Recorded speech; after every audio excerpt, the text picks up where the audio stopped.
હજુ Facebook open નથી થયું છે જયશ્રી, પણ થોડી વાર લાગે છે.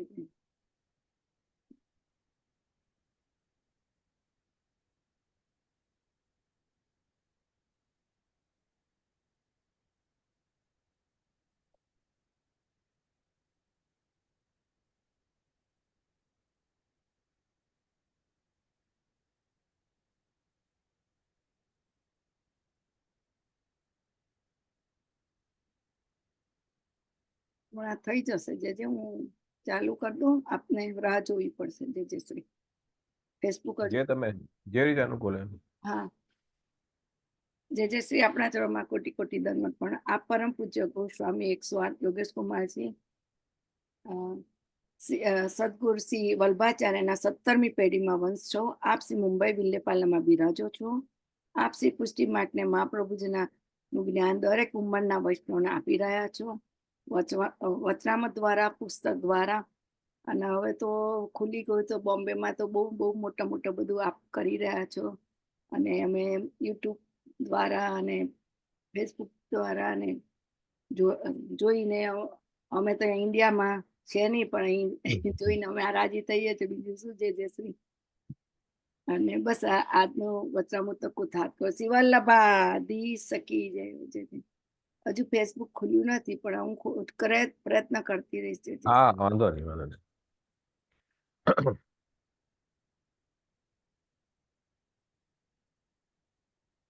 મંગલાચરણ કરીને આજનો સત્સંગનો આરંભ કરીએ. ચિંતા સંતાન હંતારો યત્પાદાંબુજરેણવઃ સ્વીયાનાંતાન નિજાચાર્યાન પ્રણમામિ મુહુર્મુહુ યદનુગ્રહતો જંતુઃ સર્વદુઃખાતિકો ભવેત તમહં સર્વદા વંદે શ્રીમદવલ્લભનંદનમ અજ્ઞાનતિમિરાન્ધસ્ય જ્ઞાનાંજનશલાકયા ચક્ષુરુન્મીલિतं येन તસ્मै શ્રીગુરવે નમઃ. નમામિ હૃદયે શેષે લીલાક્ષીરાબ્ધિશાયિનમ લક્ષ્મી સહસ્રલીલાભી સેવ્યમાनं કલાનિધિં ચતુર્ભિશ્ચ ચતુર્ભિશ્ચ ચતુર્ભિશ્ચ ત્રિભિस्तथा षड्भिर्विराजते योऽसौ पञ्चधारदे मम सायं कुञ्जालयस्थासनम् उपविलसत् स्वर्णपात्रं सुदौतं राजद्यज्ञोपवितं परितुनवसनं गौरवम्भोजवक्त्रं प्राणानायमिनासापुटनिहितकरं कर्णराजद्विमुक्तं वन्देर्धोन्मिलिताक्षं मृगमदतिलकं विठ्ठलेशं सुकेशम. ઘણા વખત પછી આજે શ્રીજી રત્નામૃતમાં સત્સંગમાં જોઈન્ટ થઈને આનંદ આવી રહ્યો છે, પ્રસન્નતા અનુભવી રહ્યો છું. સત્સંગનો ક્રમ તો અવિરત ચાલતો રહેવો જોઈએ. સત્સંગથી આપણને આપણા ઠાકોરજીનું, ગુરુનું, વૈષ્ણવનું સ્વરૂપ સમજાય છે, એમનું મહાત્મ્ય સમજાય છે. પોતે જીવ ભગવાનનો અંશ છે, ભગવાનનો દાસ છે, એનું જ્ઞાન થાય છે. અને આપણો અને ભગવાનનો શું સંબંધ છે એનું જ્ઞાન પણ જીવને સત્સંગથી જ થાય છે. એટલે સત્સંગ જે છે તે ભાવવૃદ્ધિ માટે અત્યંત આવશ્યક છે. આમ તો પુષ્ટિ માર્ગમાં ભગવત સેવાની પ્રધાનતા છે, પણ ભગવત સેવામાં પણ રુચિ અને ભાવ ક્યાંથી આવશે? સત્સંગથી. સત્સંગ વગર જે છે તે સેવામાં પણ જીવ પ્રેરિત નહીં થાય. તો સ્મરણમ ભજનમ ચાપી નત્યાજ મિત્વે મતિઃ, મહાપ્રભુજીએ ચતુર્શ્લોકીમાં આજ્ઞા કરી, સ્મરણ અને ભજન એ તો ન જ છોડવા જોઈએ, એવી આપશ્રીનો મત છે. તો છોડવામાં પણ એકવાર સેવા છૂટે, પણ સ્મરણ, સત્સંગ એ તો ન જ છૂટવું જોઈએ. સત્સંગ જે છે એ દુસ્સંગનો વિનાશ કરે છે અને આપણું ભાવનું વર્ધન કરે છે.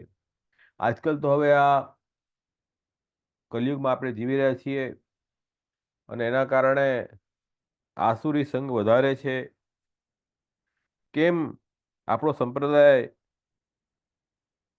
લાંછન લગાવવું, આપણા ગુરુ, આપણા ઈષ્ટદેવમાં ભાવ ખંડિત કરવો, એમાં બધા વધારે તત્પર છે. એ સ્થિતિમાં જો આપણે સત્સંગ નહીં કરશું તો આપણી ઘણી કફોડી સ્થિતિ થઈ જશે, આપણે બહિર્મુખ થઈ જશું. એટલે સત્સંગ અત્યંત આવશ્યક છે. અને સત્સંગ પણ મહાપ્રભુજીના ગ્રંથોનો સંગ ખાસ કરો. મહાપ્રભુજીના સરસ ગ્રંથ 84 વૈષ્ણવની વાર્તા, શિક્ષાપત્ર, ભાગવત, સુબોધનીજી, આ બધું સત્સંગ ખાસ રાખો. એનાથી ભાવની દ્રઢતા આવે. આજે આપણા વૈષ્ણવ પરિવારના છોકરાઓ ઘણું બધું ભણે છે, મોટી મોટી ડિગ્રીઓ લે છે, એ બહુ સારી વાત છે, એનો વાંધો નથી, એ તો ઉત્તમ છે. પણ એનાથી ઉત્તમ શું છે? પોતાનું આત્મકલ્યાણ, પોતાનો સ્વરૂપનો બોધ, મારું કર્તવ્ય શું છે, શા માટે મારો જન્મ અહીંયા થયો, શા માટે મારે આ જન્મમાં કેવી રીતે મારે મારા શરીર દ્વારા મારા આત્માનું કલ્યાણ કરવું, એ બોધ બહુ આવશ્યક છે. અને ભગવદ્ ગીતા, શ્રીમદ ભાગવત અને મહાપ્રભુજીના ગ્રંથોનો સંગ કોઈ પણ વયનો હોય એને કરવો આવશ્યક છે. જેટલો સમય મળે એટલો અવશ્ય કરવું, જેનાથી બહિર્મુખતા ન આવે.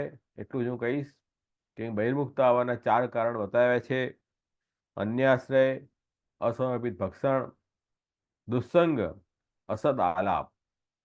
તો સત્સંગ ન હોય દુસ્સંગ તરત લાગશે, અસદ આલાપ એટલે મુખરતા દોષ લાગશે અને આપણું જીવન અસમર્પિત થશે. અને પ્રભુને છોડીને જીવ જે છે આ લૌકિક વસ્તુમાં જ પોતાની આશ્રય, રક્ષાનો સાધન શોધશે. તો ભગવાન જ રક્ષા કરવાવાળા છે, એમને શરણે આપણે છીએ, એમની કૃપાથી બધું સિદ્ધ થશે. એવો અનન્ય આશ્રય અને વિશ્વાસ ઠાકોરજીમાં રાખો. જીવ ભગવાનને સમર્પિત છે. આખી સૃષ્ટિ ભગવાન માટે જ પ્રભુએ ક્રીડા માટે બનાવી છે. ક્રીડાર્થમ ઇદમ ત્રિજગત કૃતમ, ભાગવતમાં કહ્યું છે. આ ક્રીડા માટે આખી સૃષ્ટિ ઠાકોરજી પ્રગટ કરી છે અને આપણે પણ એ ભગવદ લીલાના અંગરૂપ છે. એટલે ભગવાનની પ્રસન્નતા માટે આપણે ભગવાનને સમર્પિત રહેવું, એમની આજ્ઞા પ્રમાણે ચાલવું. શાસ્ત્રો ભગવાનની આજ્ઞા છે, એ આપણા સ્વામી છે, સ્વામીની આજ્ઞાનો પાલન આપણે સેવકે કરવું. અને આ ભાવથી આપણે જે દૂર કરે, સંસારમાં પ્રેરિત કરે, એ દુસ્સંગ, એનાથી દૂર રહેવું. અને અસદ આલાપ છોડવો, વ્યર્થનું આપણે વચન, અનાવશ્યક વચન બોલવું નહીં. અને જેમાં ગુરુ નિંદા થાય, આપણા માર્ગની નિંદા થાય, વૈષ્ણવ નિંદા થાય, એવું તો કદી પણ ન બોલવું. આ બહિર્મુખતાથી દૂર રહેવું. સત્સંગ ઉપયોગી છે અને તમે બધા એલેના વૈષ્ણવો સુંદર કાર્યક્રમ કરો છો સત્સંગનો, ઘણી પ્રસન્નતા થાય છે. આ કાર્યક્રમ તમારો સદાય ચાલતો રહે, એવા ખૂબ આશીર્વાદ અને શુભકામના. હવે આપણે આજનો વિષય ઉપર આવીએ. શ્રી ગુસાઈજીનું 108 નામનું બતાવતું ગ્રંથ શ્રી નામ રત્નાકર સ્તોત્ર આજના સત્સંગનો વિષય છે.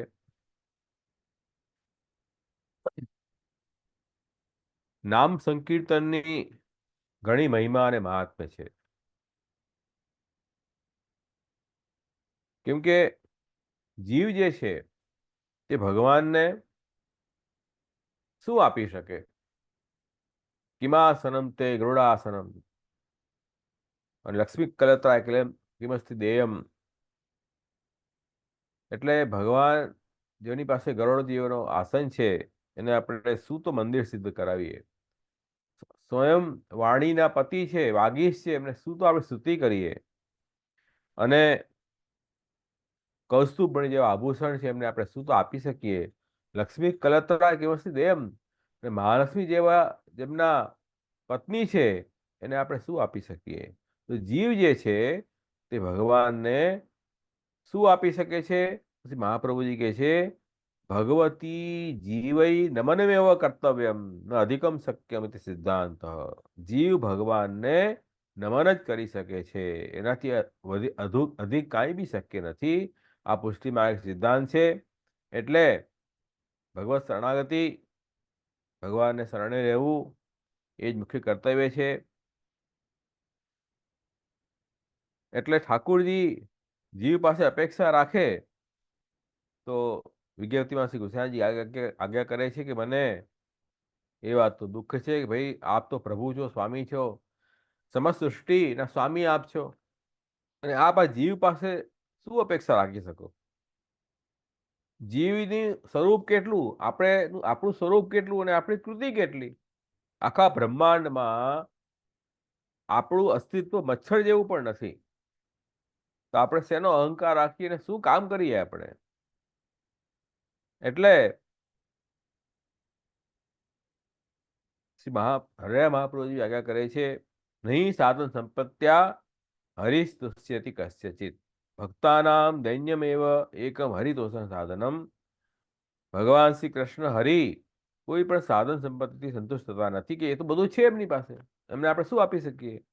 પણ ભક્ત જે છે એ દીનતા રાખે તો જ ભગવાન પ્રસન્ન થાય. એક માત્ર સાધન ભગવાનને પ્રસન્ન કરવાનું દીનતા છે. દીનતા એટલે શું? ભગવાન જેમ રાખે એમ રહેવું, પોતાને પ્રભુને અધીન થઈને માનવું. જીવ જ્યારે પોતાનો સ્વતંત્ર અહંકાર રાખે છે કે હું કરું છું, તો જેમ નરસિંહ મહેતા કહે કે હું કરું સકટનો ભાર જેમ શ્વાન તાણે. ગાડી દોડતી હોય, સાથે કૂતરો દોડતો હોય, કૂતરાને શું લાગે હું દોડું છું ને એટલે ગાડી દોડે છે. એવા પ્રકારથી જીવનો અહંકાર છે કે આ બધું હું કરી રહ્યો છું. વાસ્તવમાં ભગવાન જ આ જડ જીવ અંતર્યામી બધું પ્રભુ જ બન્યા છે.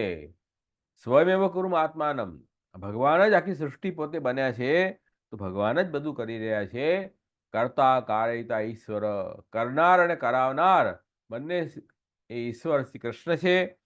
એમને શરણે રહેવું, એમને અધીન હું છું એવો ભાવ રાખવો, પોતાનો મિથ્યા અહંકાર ન રાખવો, સ્વાભિમાન રાખવો, હું ભગવાનનો સેવક છું, હું ભગવાનનો દાસ છું. દીનતા બહુ જરૂરી છે. દ્રઢ આશ્રય પ્રભુનો બહુ જરૂરી છે. આ બધી વસ્તુ કેવી રીતે સિદ્ધ થાય? તો કે ભગવદ નામથી. ભગવદ નામથી આ બધી વાત સિદ્ધ થાય છે. ભગવદ નામમાં એવી ચમત્કૃતિ છે. નામરત્ના કે સ્તોત્રની અંદર પણ શ્રી ગુસાઈજીના 108 નામ છે ને, તો નામની મહિમા બી આપણે સમજવી જોઈએ કે નામનું મહાત્મ્ય આપણે ત્યાં ઘણું બતાવ્યું છે. શ્રી મહાપ્રભુજી આગળ કરે છે, રૂપ નામ વિભેદેન જગત ક્રિયતિ હોય અત નમો ભગવતી તસ્મી કૃષ્ણાર્ભુત કર્મણે. ભગવાન જે છે તે રૂપ અને નામ એમ બે પ્રકારથી લીલા કરે છે. અવતાર દશામાં પોતાના રૂપથી ઠાકોરજી ભૂતળો પ્રગટ થયા અને પોતાના ભક્તોનો, દેવીજીઓનો દુઃખોથી છુટકારો કર્યો, ઉદ્ધાર કર્યો, આસુરી સૃષ્ટિ અધર્મીઓનો નાશ કર્યો. હવે અનવતાર દશામાં નામ દ્વારા ઉદ્ધાર થશે. ભગવાન નામ જે છે એનાથી ઉદ્ધાર થશે. અવતાર દશાયામ તો ઉદ્ધતિ રૂપ દર્શનાત ઇહ નામાત્મક ગ્રંથૈ સ્વદાસાનામ સદા ઉદ્ધતિ. તો અવતાર દશામાં તો ભગવાને પોતાના સ્વરૂપના દર્શનથી ઉદ્ધાર કર્યું. હવે પ્રભુનો અવતાર દશા તો નથી, અનવતાર કાળ છે. એમાં પ્રભુ પોતાના નામ દ્વારા પોતાના સેવકોનો ઉદ્ધાર કરે છે. એટલે શ્રી ઠાકોરજીએ શ્રી ભાગવત પ્રગટ કરાવ્યું વેદવ્યાસજીને નિમિત્ત બનાવીને. કેમ કે પ્રશ્ન એ જ હતો કે હવે ઠાકોરજી જ્યારે ભૂતલ છોડીને સધામ પધાર્યા, અવતારકાલીન લીલા પૂરી થઈ, ત્યારે પછી અધર્મ, કલિયુગમાં અધર્મ વધવા લાગ્યો. બધી જગ્યાએ અનિષ્ટ અને અમંગલ થવા લાગ્યું. યુધિષ્ઠિર રાજાને આ પ્રકારના સંકેત મળ્યા કે ઠાકુરજી એ ભૂતલ પર નથી રહ્યા, તો હવે પ્રગટ રૂપથી નથી રહ્યા, એટલે હવે કલયુગ પોતાનું માથું ઉંચકી રહ્યું છે. ચોરી, લૂંટફાટ, કંકાસ, ક્લેશ, દંભ, આ બધું હવે કામ, ક્રોધ, લોભ, આ બધું વધી ગયું છે. એ સ્થિતિમાં હવે ધર્મ કેવી રીતે રહેશે? ધર્મ કોને શરણે રહ્યો? કોને અધીન? ધર્મની રક્ષા કોણ કરશે? તો કે હવે આ કલયુગમાં શ્રીમદ ભાગવત મહાપુરાણ પ્રગટ થયું. એ સૂર્ય રૂપથી પ્રગટ થયું છે. બધાને જ્ઞાનનો પ્રકાશ આપશે અને એ ભાગવતમાં ભગવદ નામાત્મક સ્વરૂપ છે ભાગવત, એના દ્વારા જીવોનો ઉદ્ધાર થશે. એટલે એ વાત બતાવી. નામકરણ સંસ્કારમાં પણ ગંગાચાર્યજીએ નંદરાયજીને કહ્યું, બહુની સંતિ નામાની રૂપાણી સુતસ્ય તે ગુણ કર્માનુરૂપાણી તાન્યહમ વેદનો જનાહા. ભાઈ, આપણા જે પુત્ર છે એના તો ગુણ અને કર્મ ને અનુરૂપ એમના નામ છે. રૂપ પણ અનેક છે અને નામ પણ અનેક છે. બધાને હું જાણું છું, સામાન્ય માણસ જાણતા નથી. તો ભગવાનના નામ અને રૂપ બંને અલૌકિક છે. તો ઠાકોરજી હવે પોતાનું આ રૂપ નામ દ્વારા ઉદ્ધાર કરશે. તો નામનો જો જીવ આશ્રય કરે તો એને બધું સિદ્ધ થાય, બધા પાપનો નાશ થાય. નામની મહિમા શાસ્ત્રોમાં એવી બતાવી છે. એટલે અહોબતશ્ચ પચોતો ગર્યાંશ્ચ જે જીવાગ્રે વર્તતે નામ તુભ્યમ તે તે પુસ્તપસ્તે જુવું તસ્રુર્યા બ્રહ્માનુજનમી ગણંતી એતે. કે ચાંડાલ જે છે ને એ પણ શ્રેષ્ઠ છે કે જેની જીવ ઉપર ભગવાનનું નામ અને ભગવાનનું નામનું ઉચ્ચારણ થતું હોય. એ ચાંડાલે જેણે ભગવત નામ લીધું છે એણે બધી તપસ્યા કરી લીધી, બધું તીર્થ સ્નાનનું ફળ એને મળી ગયું, વેદનું અધ્યયન પણ થઈ ગયું. જેના જીભ ઉપર ભગવાન નામ નો ઉચ્ચાર થતો હોય એવી નામની મહિમા છે. એટલે જપન્નત સંસ્કૃતિમ ઘોરામ યન્નામો વિવૃષો ગૃણન તત સદયો વિમુચ્યેત યદ બિભેતિ સ્વયં ભયમ. વિવશ થઈને પણ જો ઠાકુરજીના નામનું ઉચ્ચારણ આપણે કરીએ તો આ સંસારમાંથી આપણને મુક્તિ મળી જાય છે. એટલે આ કલયુગમાં તો ભગવાન નામ જે છે એનાથી જીવનો ઉદ્ધાર થશે. હરે નામ હરે નામ હરે નામ એવ કેવલમ. નામ સંકીર્તન મહિમા એવી છે કે ઠાકુરજીના નામમાં એટલી શક્તિ છે પાપને નષ્ટ કરવાની, જેટલી પાપીઓને પાપ કરવાની શક્તિ નથી, એટલી શક્તિ ભગવાન નામમાં છે. એટલે ભગવાન નામનું સ્મરણ સદા કરતા રહો.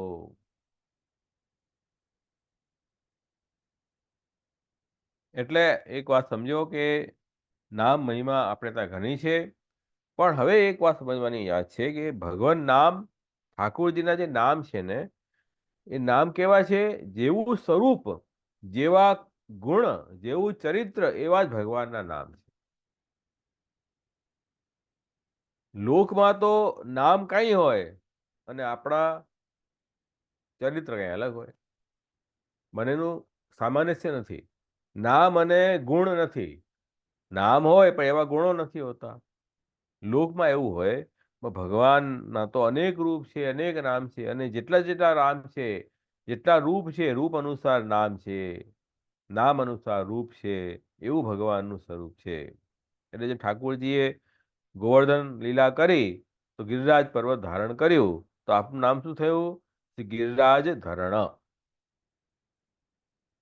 તો હવે ગિરિરાજ આપણે કોઈ કામ કરીએ તે વખતે આપણું નામ પડે, પછી એ કામ છોડી દઈએ. ઘણાની સરનેમ દવાવાળા હોય, લાકડાવાળા હોય, કોઈ બાપ દાદા ધંધો કર્યો એ નામ પડે, હવે તો એના જે પ્રજા હોય તો બીજું કામ કરતા હોય, પછી નામ રહી ગયું, ખાલી ટેગ રહી ગયું. તો કે છે કે ભાઈ એ પછી નામ જે છે એ નિત્ય ન રહી ગયું. પણ ભગવાનનું જે નામ છે ને એ તો નિત્ય છે, કેમ કે ભગવાનનું નામ લૌકિક આપણા જેવું નથી. ગિરિરાજધરણ નામ પડ્યું એ લીલા પહેલા થઈ ગઈ 5000 વર્ષ પહેલા. હવે ગિરિરાજધરણ શું? એ તો નામ ક્રિયા પૂરી થઈ ગઈ. તો કે નહીં નહીં, એ લીલાનો અનુભવ આજે પણ ભક્તોને થાય છે. આજે પણ ભાવપૂર્વક તમે એ લીલાનું ગાન કરો તો ઠાકોરજી એ લીલા દર્શન એ જીવને કરાવે છે. એટલે આ જે નામ છે તે નિત્ય છે. પ્રભુની લીલા નિત્ય છે અને ભગવાન નામ પણ નિત્ય છે. એટલે ભગવાનના ગુણ અને કર્મ જે છે અને નામ સ્વરૂપ એ બધા અલૌકિક છે. આપણા જેવા લોકમાં જેવા નામ હોય કે રૂપ હોય એવું ભગવાનનું નથી. આનંદ માત્ર કરપાદ મુખો દરાદી, એ તો આનંદ સ્વરૂપ છે અને એમના બધું જ શ્રીઅંગ આનંદરૂપ છે. એના કારણે એમના ચરિત્ર, એમના ગુણ, એમના કર્મ, એમના નામ, એમના સ્વરૂપ બધું અલૌકિક છે, આનંદ સ્વરૂપ છે. આ રહસ્યને ગર્ગાચાર્યજી કહે છે હું જાણું છું, સામાન્ય માણસો જાણતા નથી. ગુણ કર્માનુરૂપાણી તાન્યહમ વેદ નો જનાહ. હું જાણું છું પણ સામાન્ય માણસ લેમેનને આનું જ્ઞાન નથી. એટલે નામ ક્યારે ફલ આપનારું થાય કે નામ અનુસાર જે ઠાકોરજીના સ્વરૂપ લીલા છે એનું પણ આપણે સાથમાં અનુસંધાન રાખીએ તો. જેમ એક એક્ઝામ્પલ આપું, બહુ ઠંડી લાગતી હોય અને આપણે અગ્નિ અગ્નિ બોલીએ તો ઠંડી દૂર થાય. બહુ ગરમી લાગતી હોય અને આપણે બરફ બરફ બોલીએ તો ગરમી દૂર થાય? ન થાય. કેમ? નામ તો બોલ્યા પણ રૂપ ક્યાં? રૂપ હોય, બરફ પણ સાથે આવે તો ગરમી દૂર થાય, અગ્નિ પણ સાથે આવે તો ઠંડી દૂર થાય. તો નામ અને રૂપ બંને એકબીજાના પૂરક છે. નામ બોલાવશો તો રૂપ હાજર થશે, જેવું રૂપ હશે એવા નામ હશે, એમ પૂરક છે બંનેના. તો એ જ્યાં કહી રહ્યા છે કે ભાઈ જ્યારે ઠાકોરજીનું આપણે નામ ઉચ્ચારણ કરીએ તો એ નામ અનુસાર પ્રભુનું જે સ્વરૂપ છે એનું પણ ધ્યાન આપણે કરશું તો નામ તમને ફલ આપનારો થશે. તો ભગવાન નામ જે છે તે તો અલૌકિક છે. સામાન્ય જે નામ છે એ નામમાં એ રૂપ આવે ન આવે, પણ ભગવાન નામ તો અલૌકિક હોવાથી જેવું નામ ઉચ્ચારણ કરશો એ સ્વરૂપનું ધ્યાન કરીને તો સ્વરૂપ પણ ત્યાં પ્રગટ થાય છે. એટલે ભગવાનનું જે નામ છે એ ભગવત સ્વરૂપાત્મક છે. જે જીવ ઉચ્ચારણ કરે એમ સમજીને કે આ તો અલૌકિક નામ છે ઠાકોરજીનું, તો એમ સમજીને જીવ ઉચ્ચારણ કરે એ નામથી ઠાકોરજી પ્રગટ થાય છે. તો ઠાકોરજીનું સ્વરૂપ જે છે આપણને કેમ દેખાતું, દર્શન કેમ નથી આપતા? કેમ કે આપણો ભાવ નથી, ભક્તિ નથી, પ્રેમ નથી, આપણી ઇન્દ્રિયો લૌકિક દોષોથી ઘેરાયેલી છે. એવી જ રીતે આપણે ભગવાન નામ પણ લૌકિકતા દેખાય છે. આપણને અક્ષરોથી બનેલું દેખાય, કૃષ્ણ, કષણ, કૃષ્ણ તો અલૌકિક સાઉન્ડથી લાગે છે, પણ એ તો લૌકિક ભાવ છે. એ નામનું આપણે ભગવત પરબ્રહ્મનું નામ છે, આનંદ સ્વરૂપનું નામ છે, નિત્ય નામ છે, એમ શુદ્ધ બુદ્ધિ રાખીને ઉચ્ચારણ કરીએ તો એ કૃષ્ણ નામ પણ ફલાત્મક ફલ આપનારો થાય છે. એટલે જેમ કોઈનું નામ, કોઈ પોતાના પુત્રનું નામ જે છે તે ભગવાન નામથી રાખ્યું હોય, રામ રામ, પણ એ પુત્ર અને રામની ભાવના જ ન હોય, પુત્રની જ ભાવના હોય તો એ ફલદાન કરશે? તો કે એ શ્રેષ્ઠ ફલ તો દાન નહીં કરી શકે. જેમ કે અજામિલનું આપણે આખ્યાન બધાને ખબર છે, ભાગવત 6 સ્કંદમાં આવે છે. અજામિલાદિ દોષાણામ નાશકો અનુભવી સ્થિત જ્ઞાપિત અખિલ મહાત્મ્ય કૃષ્ણ ગતિર્મમ. અજામિલના બધા દોષોના નાશ કરનારા ઠાકોરજી થયા. કેમ થયા? કે અજામિલે આજીવન અધર્મ કર્યું, પાપ કર્યું, પણ જ્યારે અંતિમ સમયમાં એણે પોતાના પુત્રનું ઉચ્ચારણ, નામનું ઉચ્ચારણ કર્યું, નારાયણ, એના પુત્રનું નામ નારાયણ રાખ્યું હતું. તો એ નામ ઉચ્ચારણ કરવાથી એને ફાયદો શું થયો? ફાયદો એ થયો કે અંત સમયમાં એ પ્રભુનું નામ લીધું તો ભગવાન ગીતામાં કહે છે અંત સમયમાં જે મારું નામ લે છે તો પછી કહે છે કે હું 8મા અધ્યાયમાં છે કે હું એને, એ વ્યક્તિ મને પ્રાપ્ત કરે છે. તો પણ એને ભગવાન નામના સ્વરૂપનું જ્ઞાન રાખીને નામ ઉચ્ચારણ નથી કર્યું, કેવલ પુત્ર ને ધ્યાનમાં રાખીને નામ ઉચ્ચારણ કર્યું તો નામનો પ્રભાવ એવો પડ્યો કે યમદૂતો આવ્યા લેવા, કેમ કે એને ઘણા પાપ કર્યા હતા, એને પનિશમેન્ટ આપી છે. અને તે જ વખતે નારાયણ નારાયણ બોલવાથી ભગવાન શ્રી નારાયણના દૂત વિષ્ણુ દૂત પણ ત્યાં આવ્યા. એમણે યમદૂતને અટકાવી દીધા કે તમે આને અજામિલને ન લઈ જઈ શકો. કેમ નહીં લઈ જઈ શકો? તો એને પૂછ્યું કેમ ન લઈ જઈએ અમે? આણે તો ઘણા પાપ કર્યા છે, અમે તો ધર્મ રાજાના સેવક છીએ અને ધર્મ પ્રમાણે આખી સૃષ્ટિ ચાલે છે, તમે કેમ અટકાવી રહ્યા છો? આણે ઘણો પાપ કર્યો છે. તો કે પાપનું પ્રાયશ્ચિત પણ નથી કર્યું આણે તો. પ્રાયશ્ચિત કરો તો પાપ દૂર થઈ જાય, પ્રાયશ્ચિત નથી કર્યું. ધર્મની ડિબેટ થઈ બંનેમાં, વિષ્ણુ યમદૂતમાં. તો વિષ્ણુદૂતે કીધું તમારી વાત સાચી છે કે ધર્મ કરો તો પુણ્ય મળે, પાપ કરો તો અધર્મ કરો તો પાપ થાય અને દુઃખ થાય, પનિશમેન્ટ આપવી પડે. પણ આણે અધર્મ તો કર્યા છે, એમાં બે રાય નથી, પણ એનું પ્રાયશ્ચિત થઈ ગયું. કેવી રીતે? કે અંત સમયમાં એણે નારાયણ નામ બોલવાથી બધા પાપ એના નષ્ટ થઈ ગયા. અજા મિલાદી દોષાણામ નાશક અનુભવી સ્થિત. એટલે હવે તમે આને ન લઈ જઈ શકો. એટલે વિષ્ણુદૂતોએ યમદૂતોને ભગાડી મૂક્યા. ત્યારે એમને પણ ઘણું આશ્ચર્ય થયું અજામિલને કે ઓહો, આ જીવન મેં પાપ કર્યું, ધર્મ કર્યો, અને આ જુઓ ભગવાનના દૂતો મને ભગવાન નામથી બચાવ્યો. તો એને ઘણો પશ્ચાતાપ થયો કે મારું જીવન મેં વેડફી નાખ્યું.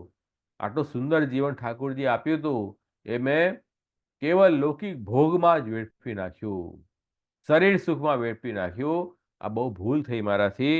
પણ એવા ઘણા કોઈ પુણ્ય કર્યા હશે કે જેના કારણે મને અંત સમયમાં ભગવાન નામ યાદ આવી ગયું. બોલો, અંત સમયમાં ભગવાન નામ યાદ આવવું કેવી રીતે આવું? ભલે પુત્ર નિમિત્તથી ભગવાન નામ તો નીકળ્યું ને મોઢામાંથી, તો આ કંઈ બહુ પુણ્ય કર્મ કર્યા તો હું નરક જવામાંથી બચી ગયો. તો ભગવાન નામ જે છે એ નરકનો વિરોધી છે, નરક ન જવા દે ભગવાન નામથી. પછી તો વિષ્ણુદૂત અંતર્ધાન થઈ ગયા. પછી અજામિલે વૈરાગ્ય આવ્યો.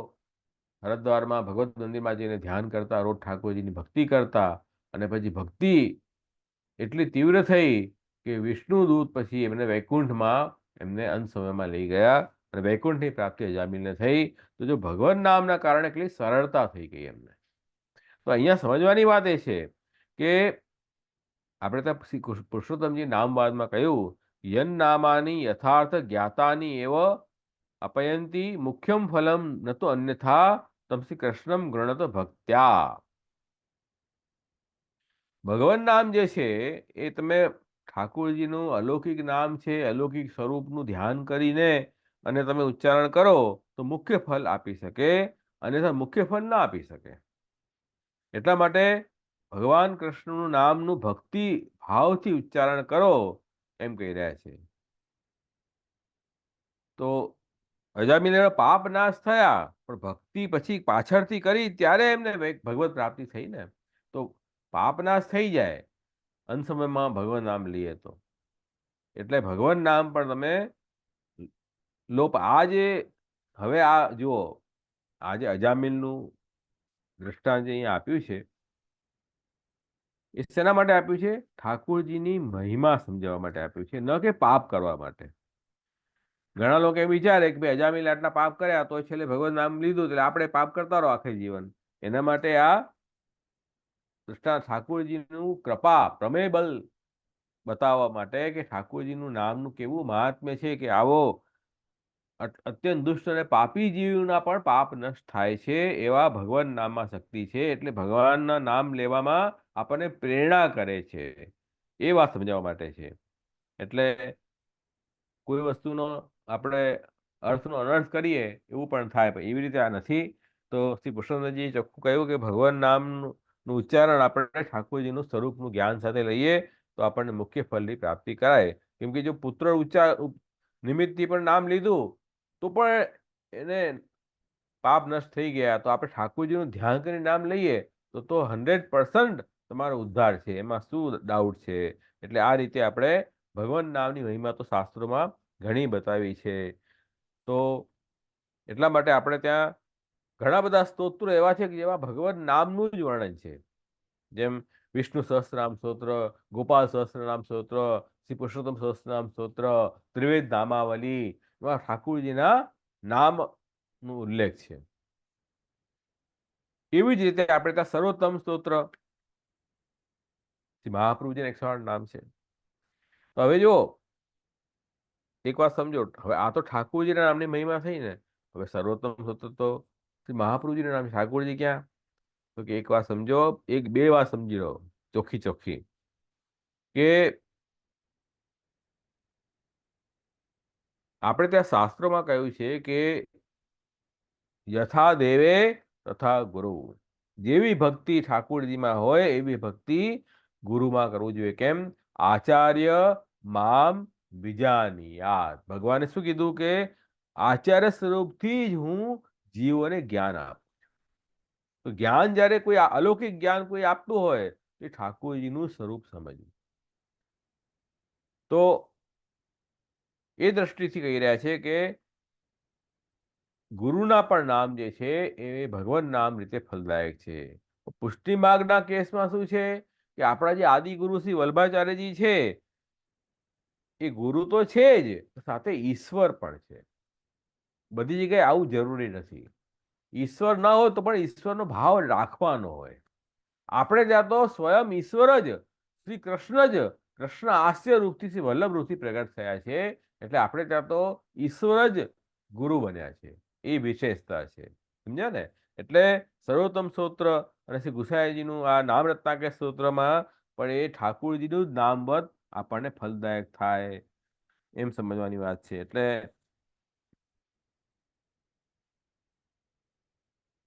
જેમ સર્વોત્તમ સ્તોત્રમાં શ્રી મહાપ્રભુજીના નામ છે, એવી રીતે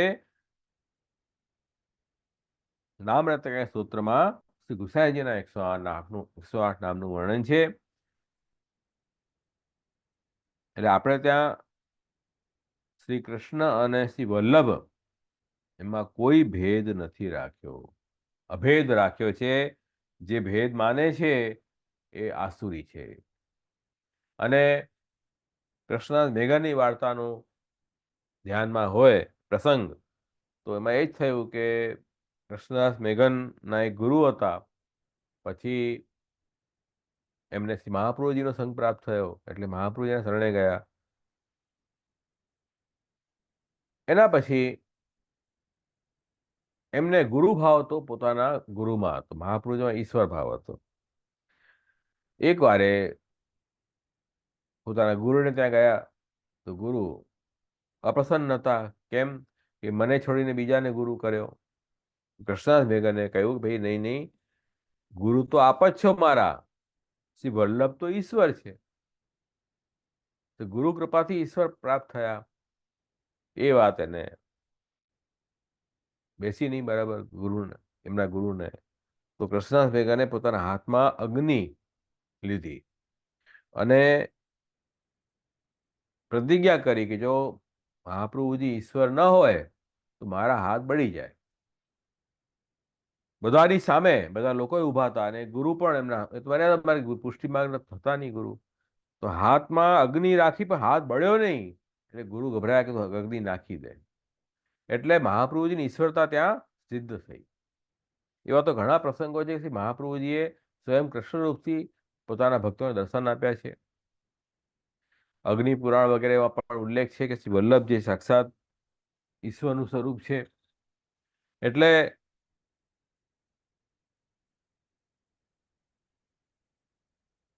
જ્યાં જ્યાં ભગવાન શ્રી કૃષ્ણના મુખારવિંદનું વર્ણન હોય શાસ્ત્રોમાં, એ સ્વયં શ્રી મહાપ્રભુજીનું વર્ણન સમજવું.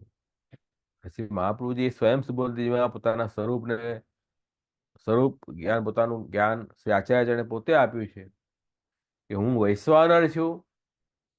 અને શ્રી કૃષ્ણ ભગવાને, શ્રી ભગવાન વિષ્ણુએ મને સ્વયં આજ્ઞા કરી કે જે વેદ વ્યાસી પ્રગટ થયા ભૂતલ ઉપર અને ભાગવત પ્રગટ કર્યું, એમ આપ વૈશ્વાનર વાકપતિ હોવાથી આપમાં જે સામર્થ્ય છે કે આપ ભાગવતનો અર્થ પ્રગટ કરી શકો, તો આ ભાગવતનો અર્થ પ્રગટ કરો. એમની આજ્ઞાથી શ્રી વલ્લભ કહી રહ્યા છે કે હું આ ભાગવતનો અર્થ પ્રગટ કરી રહ્યો છું. સુબોધજીમાં આ વાતનો આપણો ખુલાસો છે. તો શ્રી વલ્લભ પોતે વૈશ્વાનર સ્વરૂપ છે, પોતે જ આજ્ઞા કરી રહ્યા છે. એટલે વલ્લભને જે લોકો સામાન્ય મનુષ્ય માને છે એ મહાન આસુરી છે. શ્રી વલ્લભ તો પૂર્ણ પુરુષોત્તમ સ્વરૂપ છે. તો એ રીતે આપણે એમાં ભાવ રાખવો, અને જેવા શ્રી વલ્લભ છે એવા જ શ્રી વિઠ્ઠલ છે, એવા શ્રી ગુસાઈજી છે. એમાં જરાય ભેદ નથી.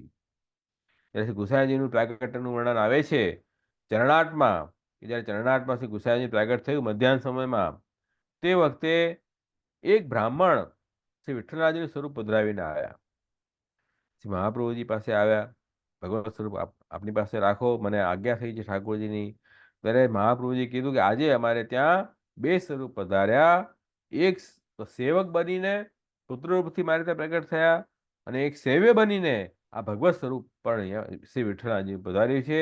એટલે શ્રી વિઠ્ઠલ જે છે એ ઠાકોરજીનું સ્વરૂપ છે.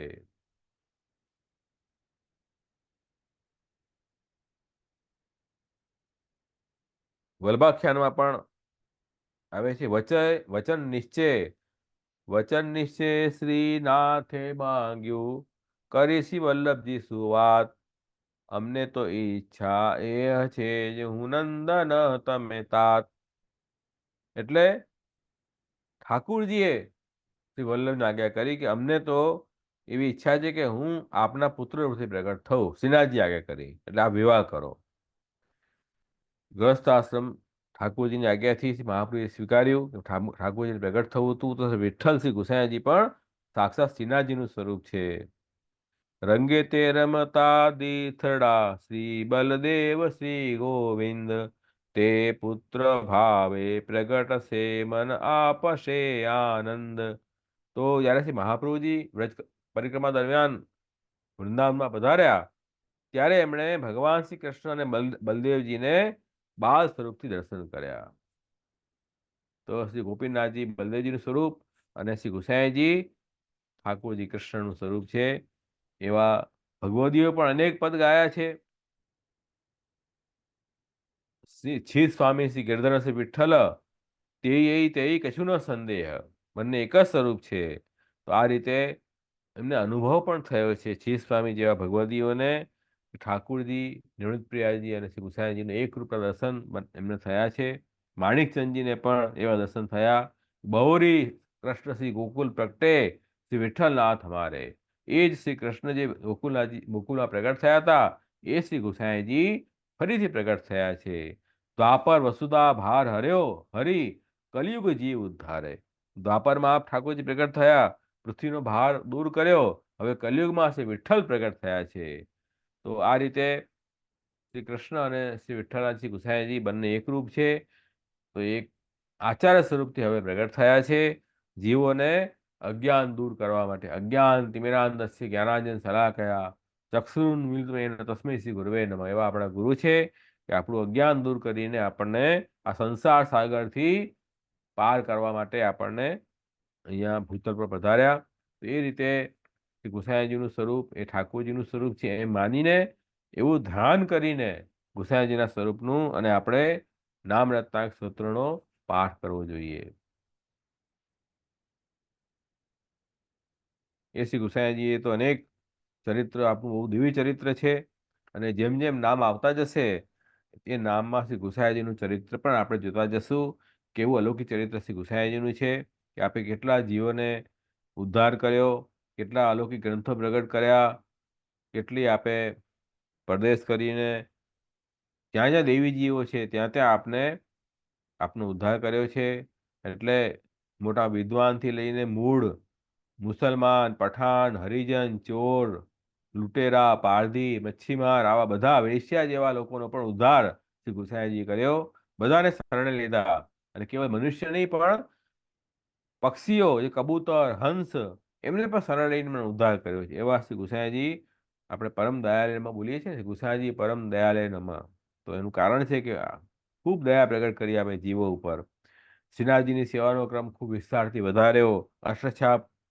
અષ્ટસખાની સ્થાપના કરી. શ્રીનાથજીના કીર્તન સેવા માટે રાગ ભોગ શૃંગાર સુંદર રીતે વિનિયોગ કરાયું ઠાકોરજીની સેવામાં. એટલે આ બધા કાર્યો જે મહાપ્રભુજીનું જે બીજ રૂપી હતું પુષ્ટિ માર્ગ, એનો વૃક્ષ રૂપથી વિસ્તાર શ્રી ગુસાઈજી કર્યો છે. શ્રી વલ્લભ અને શ્રી વિઠ્ઠલ બંને એક રૂપ છે.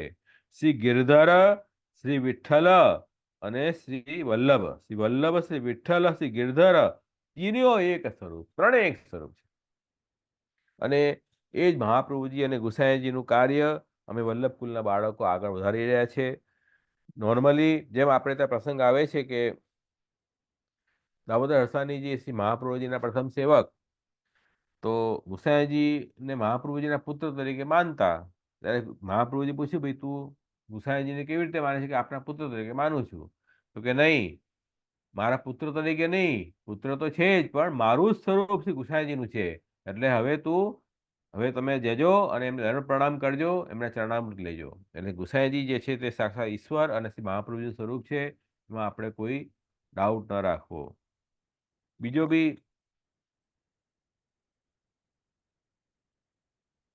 સુરદાસજીનું પણ એક છેલ્લે જ્યારે આપ લીલામાં પધાર્યા ત્યારે કોઈ પૂછ્યું સુરદાસજીને કે આપે ઠાકોરજીના તો ઘણા પદ ગાયા, પણ મહાપ્રભુજીના પદ નથી ગાયા. તો સુરદાસજી બોલ્યા કે અરે કેવી વાત કરી તમે! અત્યાર સુધી મેં મહાપ્રભુજી અને ઠાકોરજીમાં ભેદ જ નથી માન્યો. જેટલા પદ અમે કર્યા છે મહાપ્રભુજી અને ઠાકોરજીને એક માનીને કર્યા છે. તો સૂર કાગે દ્વિવિધ આંધ્રો, બિના મોલ કો ચહેરો. મેં કોઈ દિવસ ભેદ જોયા નથી બંને સ્વરૂપમાં. હું તો એમાં આંધળો છું, એક જ સ્વરૂપ હું જોઉં છું. તો એવું શ્રી વલ્લભ અને શ્રી ઠાકોરજીમાં ભેદ નથી. એવી રીતે જ શ્રી ઠાકોરજીમાં અને શ્રી ગુસાઈજીમાં પણ કોઈ જાતનો ભેદ ન માનવો.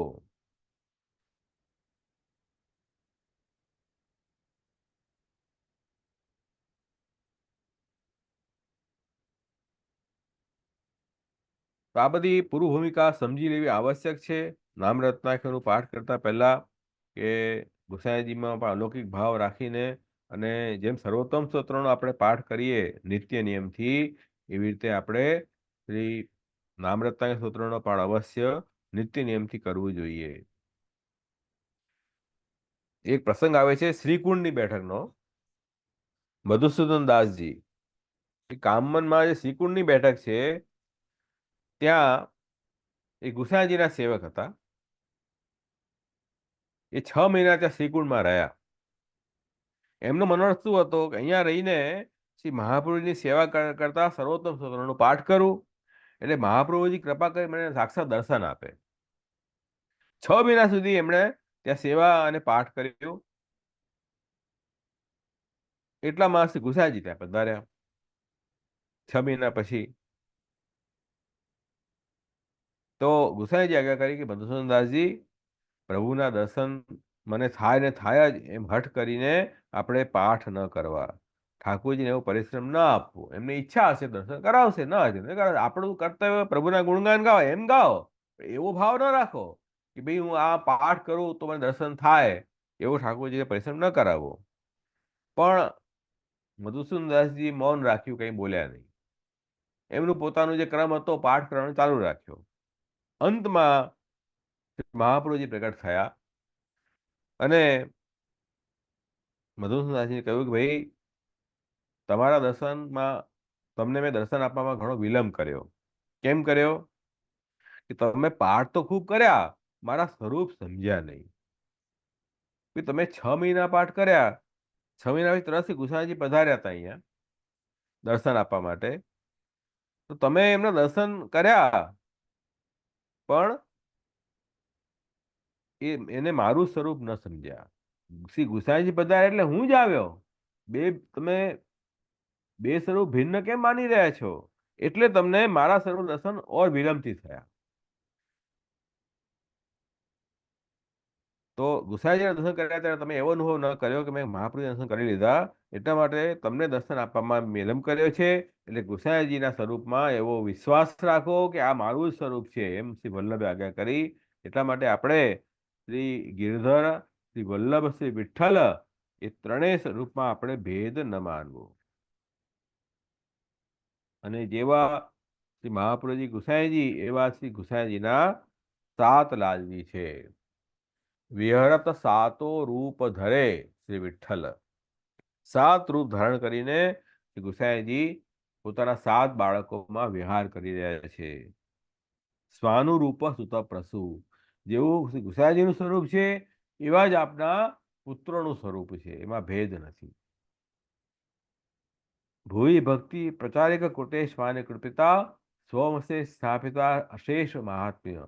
અહીંયા વાત કરી સર્વોત્તમ સ્તોત્રમાં કે મહાપ્રભુજી તો સાક્ષાત ઈશ્વર છે, પણ શ્રી મહાપ્રભુજી નું કાર્ય આપે કર્યું અવતાર કાળમાં, પોતાના અવતાર કાળમાં, પછી અનવતાર કાળમાં હવે આગળના જીવન ઉદ્ધાર કેમ થશે, ભક્તિનું પ્રચાર કેમ થશે, એવો વિચાર કરીને આપે ગૃહસ્થ આશ્રમ પ્રભુની આજ્ઞાથી સ્વીકાર્યો અને પોતાનું વંશ વલ્લભ કુલ પ્રગટ કર્યું.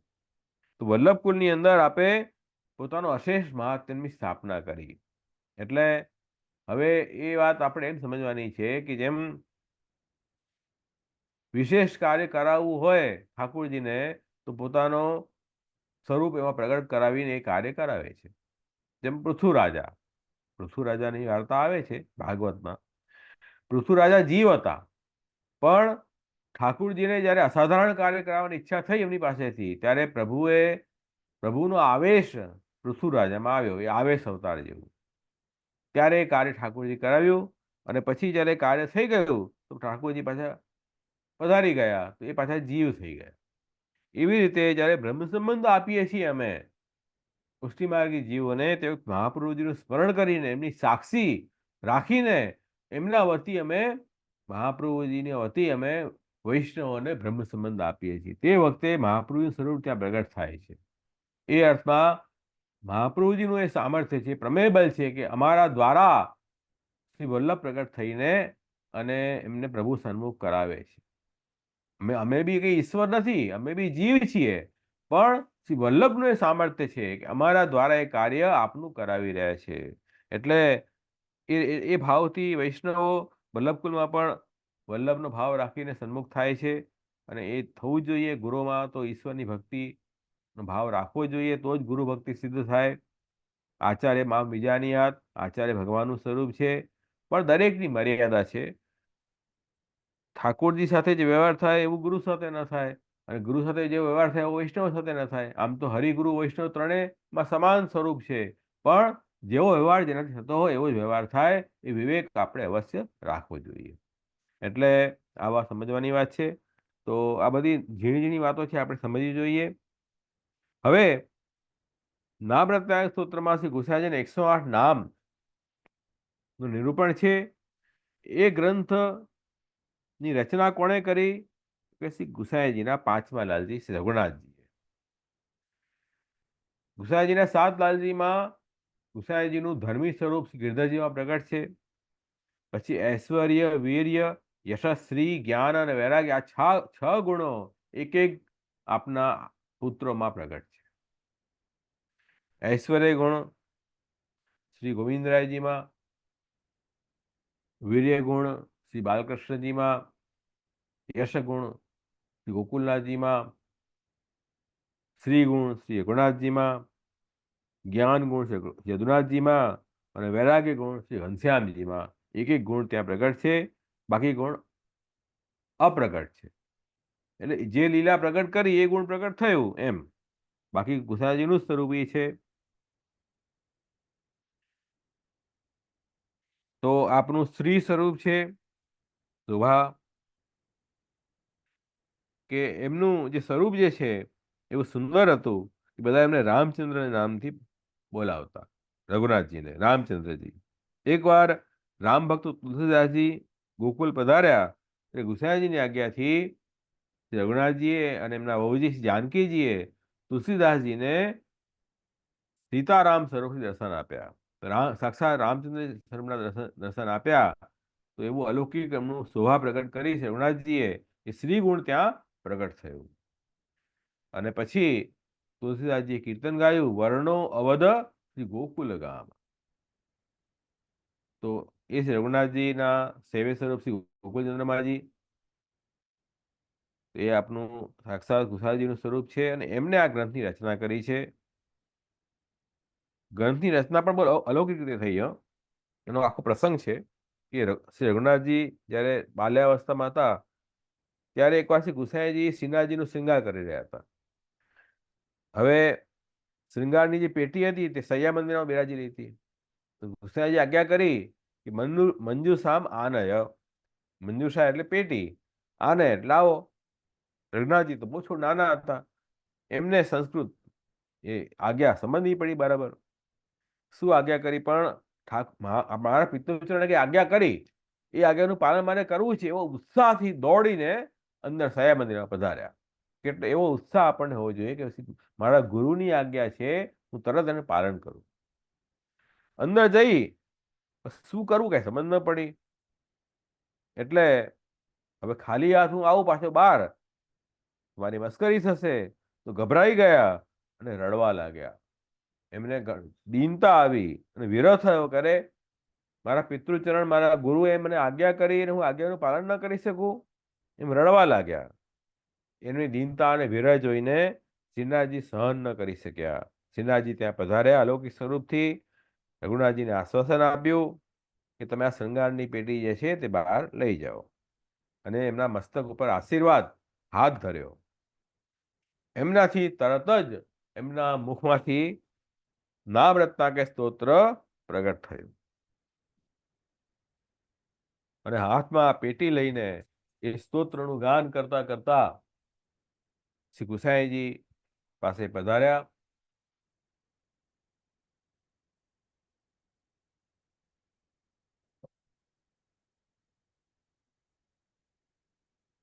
તો નામ રત્નાકર સ્તોત્રનું શ્રવણ કરવાથી ગુસાઈજી અત્યંત પ્રસન્ન થયા, અને આ સ્તોત્રનું પ્રાગટ્ય થયું. તો આ સ્તોત્ર પણ અલૌકિક સ્તોત્ર છે.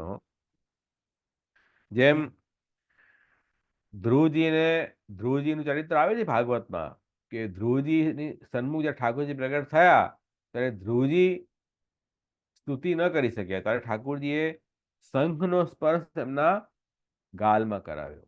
એનાથી એમની વાણી ફૂટી અને સુંદર સ્તુતિ ઠાકોરજીની કરી. તો એ ઠાકોરજી જ એમના હૃદયમાં પધારીને એ સ્તુતિ કરાવી છે. તે ભગવાનનું જ વચન છે. એવી રીતે વલ્ભાખ્યાન પણ શ્રી ગુસાઈજી ચરવિત તાંબુલ ગોપાલદાસજીને આપ્યું, અને એનાથી એમણે વલ્ભાખ્યાનનું ગાન કર્યું. તો વલ્ભાખ્યાન પણ શ્રી ગુસાઈજીની વાણી છે, નિમિત્ત શ્રી ગોપાલદાસજી છે. એવી રીતે આ નામ કે સ્તોત્ર એ પણ પ્રભુની જ વાણી છે. શ્રીનાથજી અને શ્રી ગુસાઈજીની કૃપાથી આ નામ રત્નાકર સ્તોત્ર રઘુનાથજીએ પ્રગટ કર્યું છે. એટલે આ આપણા માટે અલૌકિક નામ છે બધા, અને પ્રત્યેક નામમાં શ્રી ગુસાઈજીનું અલૌકિક સ્વરૂપ બિરાજી રહ્યું છે, એ વાત સમજો. અને આ નામ રત્નાખ્ય સ્તોત્ર, નામ રત્નો જેવા છે, એમાં એ નામ જેવા રત્નો દ્વારા શ્રી ગુસાઈની સ્તુતિ કરવામાં આવી છે. એટલે આ સ્તોત્ર છે નામ રત્નાકર સ્તોત્ર. તો કેમ સમુદ્ર મંથનમાંથી રત્નો નીકળ્યા, એવી જ રીતે રઘુનાથજીએ વિરહતાપ થયો એમને કે મારા પિતૃજનની આજ્ઞાનું પાલન કેમ થશે હવે, કે હૃદયમાં વિરહતાપ થયો. એના મંથનથી આ 108 નામ પ્રગટ થયા છે. એવો આ રત્ન સ્વરૂપ છે, કિંમતી રત્ન છે, કે જે રત્ન દ્વારા જીવને જ્ઞાનનો પ્રકાશ થાય છે, સ્વરૂપ અજ્ઞાન જે છે દૂર થાય છે, એનાથી સંસાર દુઃખમાંથી જીવ છૂટી જાય છે. એવા રત્નો છે. આ જે સ્તોત્ર છે એમાં કેટલા શ્લોકો છે? તો કે 30 શ્લોક છે. 30 શ્લોક ટોટલ છે. એમાં પહેલો અને બીજો જે શ્લોક છે એ ભૂમિકા રૂપી છે. પહેલા શ્લોકમાં મંગલાચરણ છે, મંગલ ઉપક્રમ છે. બીજા શ્લોકમાં સ્તોત્રના ઋષિ, છંદ, દેવતા, વિનિયોગ અને ફળનું નિરૂપણ છે. એમ 2.5 શ્લોક પહેલા આવ્યું, અને છેલ્લે એટલે પહેલા 2.5 શ્લોક યન નામ અર્ક ઉદયાત પાપધ્વાંત રાશિ પ્રશામ્યતિ વિકસંતિ હૃદયાની તન્નામાની સદાશ્રયે આનુષ્ઠુભ ઇદમ છંદ ઋષિ અગ્નિકુમારજ સર્વશક્તિ સમાયુક્તો દેવસ્ય વલ્લભાત્મજ વિનિયોગ સમસ્તેશ સિદ્ધ્યર્થે વિનિરૂપિત. એટલે આ જે છે કે ભગવદ નામ, આ નામરૂપી સૂર્ય, એ તો અર્થ આપણે જોઈશું જ્યારે શ્લોક કરશું. તો પહેલા 2.5 જે શ્લોક છે એમાં મંગલ ઉપક્રમ અને સ્તોત્રનો ઋષિ, છંદ, દેવતા, વિનિયોગ અને ફળનું નિરૂપણ છે. સ્તોત્ર છે ને એટલે બધું જરૂરી છે. અને આ સ્તોત્રનું ફળ જે છે છેલ્લા 3 શ્લોકોમાં છે. ઇમાની નામ રત્નાની શ્રી વિઠ્ઠલ પદાંબુજમ ધ્યાત્વા તદેક શરણો ય પઠે હરિમ લભેત. ત્યાંથી લઈને શ્રી વિઠ્ઠલ પદાંબોજ મકરંદ જશોયશમ ઇયમ સે ગુણાતસ્ય કૃતિર વિજય તે તરામ, અહીંયા સુધી. તો આ ટોટલ 6.5 શ્લોક, પહેલા 2.5 શ્લોક અને પછી 3 શ્લોક,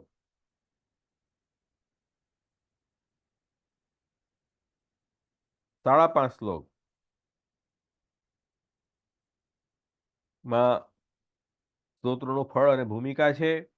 બાકીના જે 24 શ્લોકો છે, 24.5 શ્લોકો, એમાં ગુસાઈજીના 108 નામનું નિરૂપણ છે. હવે શ્રી ગુસાઈજીનું જે સ્વરૂપ છે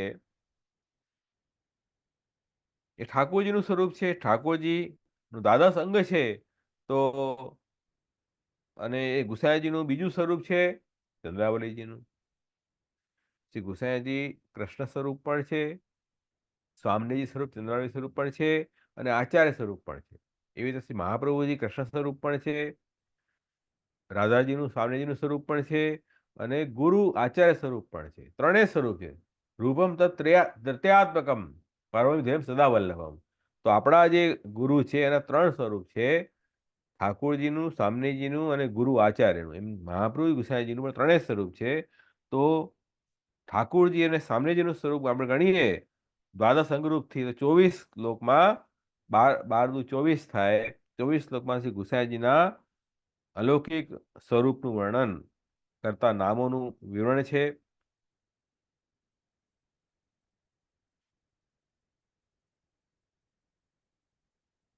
તો આ સ્તોત્ર પણ વેદવાણી છે, ઠાકોરજીની વાણી છે.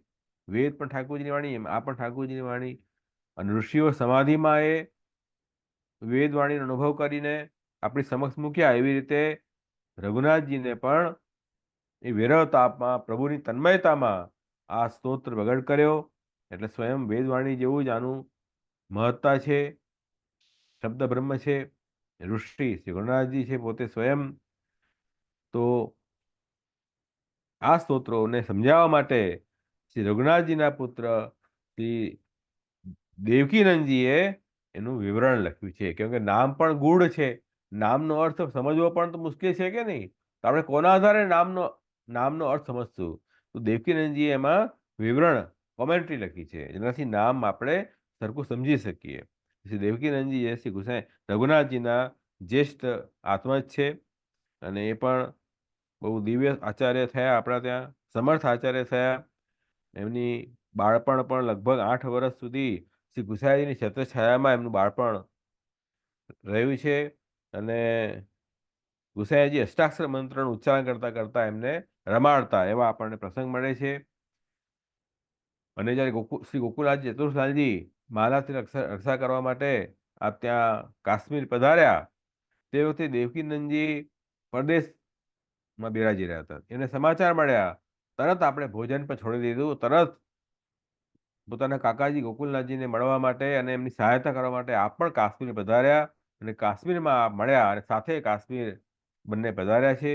એવા આપણા આચાર્ય છે, જેમણે આની ટીકા લખી છે, નામરતા સૂત્રની. બીજી ટીકાઓ પણ મળે છે, જેમાં જિમ્નાસ્ટકની ટીકા, બાલબોધ પર ટીકા લખી, સેવાફળની ટીકા લખી. એવી રીતે બીજા ગ્રંથ પણ એનો ઉપલબ્ધ થાય છે. તેવો આપણું આ ગ્રંથના કર્તા, અને આ ગ્રંથના કર્તા જે રઘુનાથજી, એમના આત્મજ શ્રી દેવકીનંદજી, એમણે આ ગ્રંથ ઉપર ટીકા પણ લખી છે. એવો આ સુંદર ગ્રંથ છે. તો એ ગ્રંથનો પ્રવેશ પછી હવે આપણે ગ્રંથની શરૂઆત કરશું.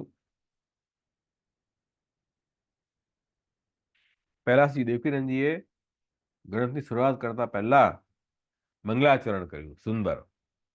નિજૈક શરણમ શ્રીમદ ગોકુલમ સર્વતો ભયાત રક્ષિતમ યેન તમ નિત્યમ આશ્રયે ગિરિધારિણમ.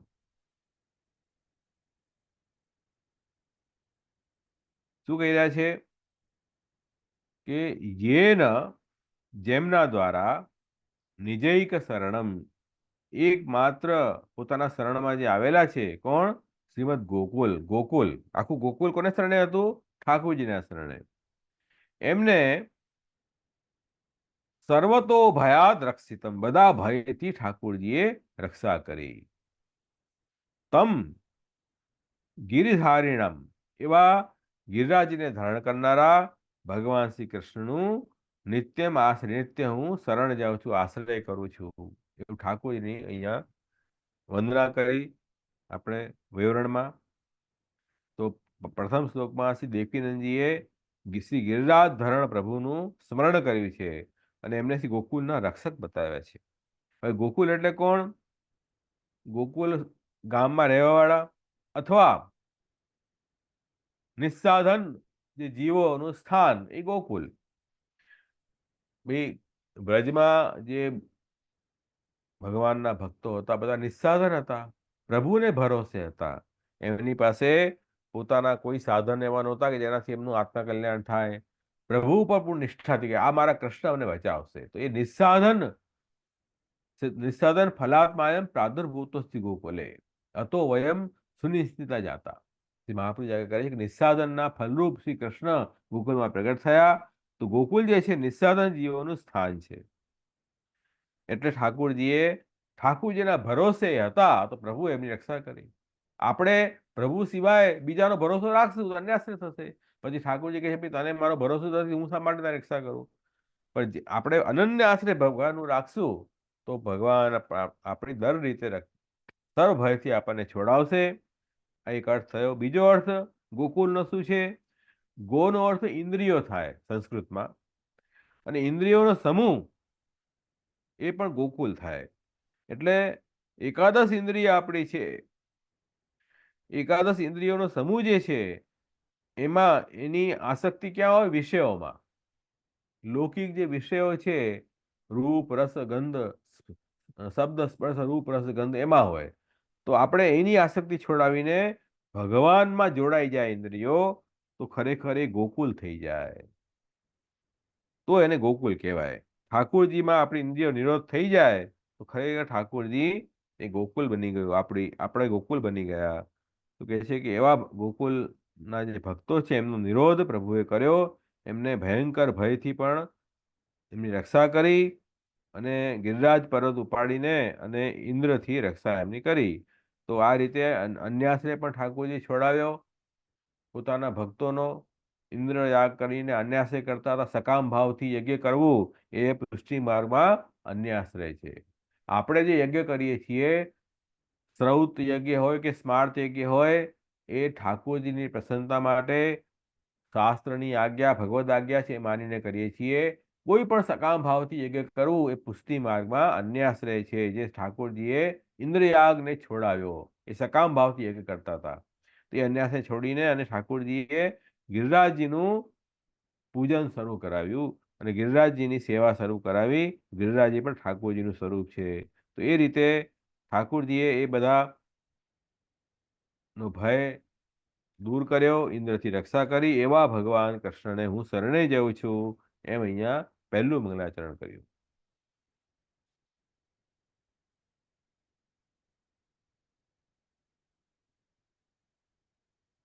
બીજું મંગલાચરણ અહીંયા કરી રહ્યા છે.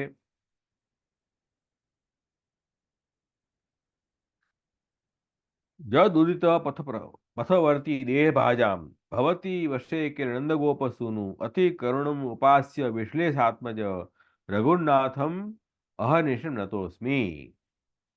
યદ ઉદિત પથવર્તી, જેમણે બતાવેલું છે આ પુષ્ટિ માર્ગ, અને એ પુષ્ટિ માર્ગમાં ચાલનારા દેહ ભાજામ જે પ્રાણીઓ જીવો, એમને નંદગોપસુનું નંદકુમાર ભગવાન શ્રી કૃષ્ણ એમને અવશ્ય વશે ભવતી, વશ થઈ જાય છે. જે ગુસાઈજીએ આપણને મહાપ્રભુજી જે માર્ગ બતાવ્યો પુષ્ટિ માર્ગ, એ માર્ગમાં જ્યારે આપણે ચાલીએ તો ઠાકોરજી પણ આપણે વશ થાય છે. જે ઠાકોરજી વૈકુંઠમાં બિરાજે એ ઠાકોરજી આપણા ઘરમાં બિરાજી શકે છે. બ્રહ્મ સંબંધી જીવનો થાય અને મહાપ્રભુજીની કાનીથી ઠાકોરજી પુષ્ટ કરાવીને પ્રભુની સેવા શરૂ કરે તો ઠાકોરજી પોતાનું વૈકુંઠને એકવાર ભૂલીને અને આપણે જેવી નાની મોટી સેવા કરી એ સ્વીકારે છે. તો વશ થયા કે ન થયા? તો વશ થાય છે. એવો ચમત્કાર છે. અતિ કરુણમ ઉપાસ્ય વિશ્લેષાત્મજ, અતિ કરુણા, દયાળુ અને ઉપાસ્ય વિશ્લેષાત્મજ, સેવા કરવા યોગ્ય શ્રી વિશ્લેષાત્મજ એટલે ગુસાઈજીના પુત્ર શ્રી રઘુનાથજી, અને રાત્ર દિવસ હું વંદન કરું છું. દેવકીનંદનજી હવે પોતાના પિતૃચરણ પંચમલાલજી શ્રી ગુસાઈજી રઘુનાથજીને વંદન કરી રહ્યા છે, જે આ સ્તોત્રના કરતા છે.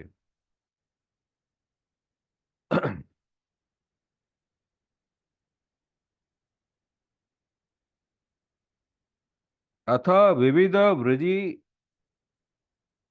વૃજીન તાપ તપ્યમાનમ અનેક જન્મ પરિભ્રાંતા ખિલ જીવોદ્ધારાતિ સુગમ ઉપાય રૂપમ શ્રી વિશ્લેષ અષ્ટોત્તર શત નામ સ્તોત્રમ નિરૂપયંત. હવે કહી રહ્યા છે કે ભાઈ વિવિધ વૃજીન તાપ, વિવિધ પ્રકારના જે તાપ છે પાપના કારણે, એનાથી તપાયેલો જે જીવ અનેક જન્મ પરિભ્રાંત, અનેક જન્મોથી ભટકી લઈને આપણે આવ્યા છીએ, અનેક જન્મ કેટલાય પાપ કર્યા અને એનાથી દુઃખ ભોગવતા આપણે આ જન્મમાં આવ્યા. એવા બધા જીવોનો ઉદ્ધાર કરવા માટે આપે સરળ ઉપાય શું બતાવ્યો? અતિ સુગમ ઉપાય રૂપમ શ્રી વિઠ્લેશ અષ્ટોત્તર નામ રત્ન સ્તોત્રમ. શ્રી ગોસાઈજીના 108 નામ નિરૂપણ કરનારું આ સ્તોત્રનું આપણે પ્રગટ કર્યું. નામનું જપ કરવાથી, ધ્યાન કરવાથી બધા પાપોથી જીવ છૂટી જાય છે, આપણે જોઈ ગયા પહેલા. એટલે એ નામરૂપી જે રત્ન છે એનો આશ્રય કરવાવાળા શ્રી રઘુનાથજી જે છે તે મંગલનું આચરણ કરી રહ્યા છે. શ્રી રઘુનાથજી સૌથી પહેલા શ્લોકમાં મંગલ ઉપક્રમ કરી રહ્યા છે. શું કરી રહ્યા છે?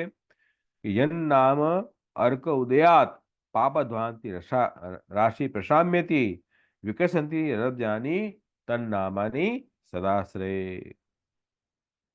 યન નામ અર્ક, અર્ક એટલે સૂર્ય, જે સૂર્ય રૂપી જે નામ છે એના ઉદયથી શું થાય છે? પાપધ્વાંત રાશિ પ્રશામ્યતિ, પાપરૂપી અંધકારનું જે સમૂહ છે એ પ્રશામ્યતિ નષ્ટ થાય છે. હૃદબ્જાની, હૃદયરૂપી જે કમલ છે, અબ્જ એટલે કમલ, હૃદયરૂપી જે કમલ છે એ વિકસંતી ખીલી જાય છે નામોનું ઉચ્ચારણ કરવાથી. એવા નામોનું તન્નામાની સદાશ્રય, એવા શ્રી ગુસાઈજીના નામનું હું આશ્રય કરું છું. એમ કોણ કહી રહ્યું છે? રઘુનાથજી આજ્ઞા કરી રહ્યા છે કે આ નામને સૂર્યથી સરખાવ્યું છે. કે સૂર્ય શું કરે? સૂર્ય પ્રગટ થાય તો અજ્ઞાન દૂર થઈ જાય, એટલે અંધકાર દૂર થઈ જાય કે ના થઈ જાય? કે હા, થઈ જાય. એવી રીતે નામ પણ સૂર્યરૂપી છે કે એ નામનું ઉચ્ચારણ કરવા માત્રથી જે અજ્ઞાન રૂપી અંધકાર છે એ દૂર થઈ જાય. પહેલી વાત તો આ થાય. બીજો ચમત્કાર શું થાય નામ ઉચ્ચારણથી? કે હૃદય કમલ ખીલી જાય છે. હૃદયમાં જે ખોટી દુર્ભાવનાઓ છે, કામ, ક્રોધ, લોભ, મોહ, મદ, માત્સર્ય, એ બધું નીકળી જાય અને ઠાકોરજી માટે પ્રેમ પ્રગટ થાય. એ બીજો કાર્ય નામ ઉચ્ચારણનું છે. તો નામ ઉચ્ચારણ કરતા રહેવું. સ્મરણમ ભજનમ ન ત્યાજ્યમ ઇતિ મે મતિ. તો રવે ઉદયે ભઈ તમો નશ્યતિ ગ્રહાદિ અંતસ્થિતમ તું તિષ્ઠતિ એવ નામ અર્ક ઉદયે તું સર્વમેવ નશ્યતિ. સૂર્ય ઉદય થાય તો બહારનો અંધકાર દૂર થઈ જાય, પરંતુ ઘરમાં તો અંધકાર રહે જ છે.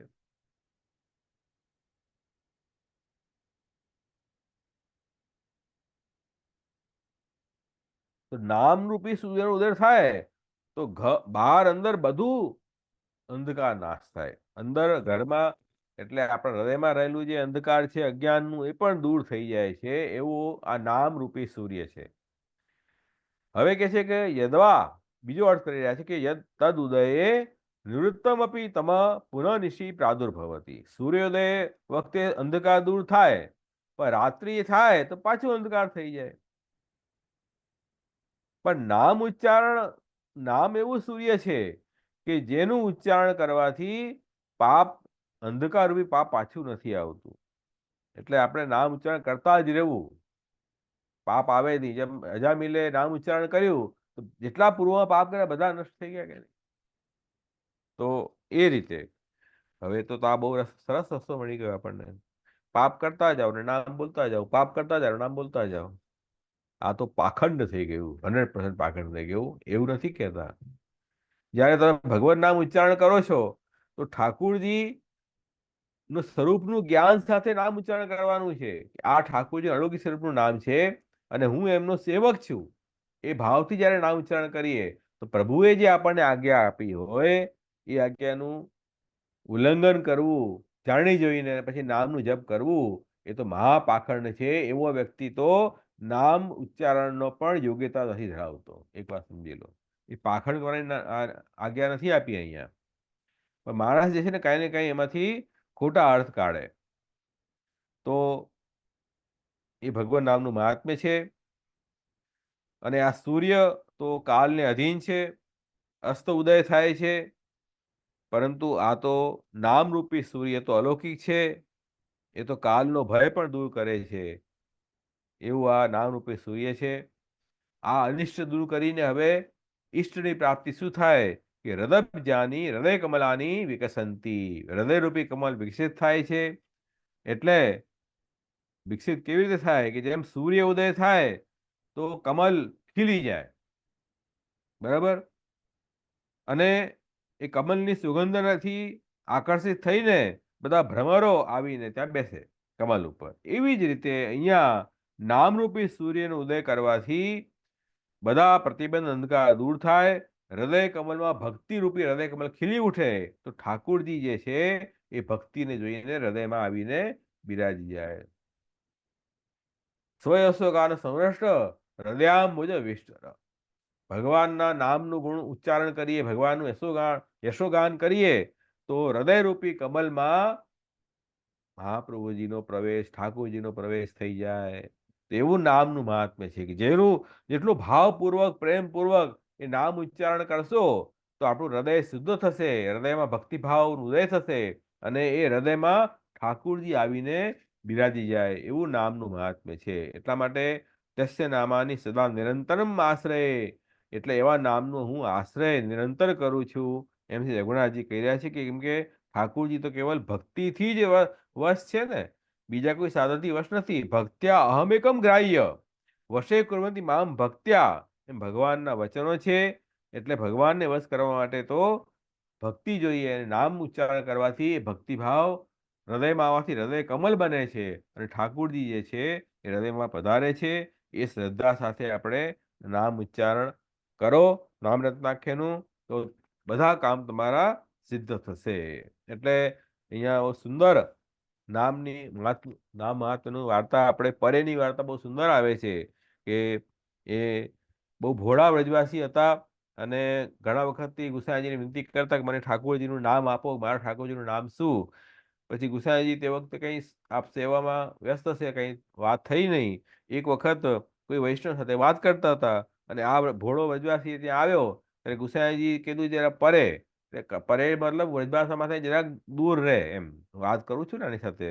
તો એ સમજ્યો કે મને ઠાકોરજીનું નામ આપ્યું ગુસાઈજીએ પરે, એટલે પરે મારા ઠાકોરજીનું નામ છે એમ સમજીને અને પરે નામથી પ્રભુને બોલાવતો અને શ્રીનાથજી ત્યાં પધારતા.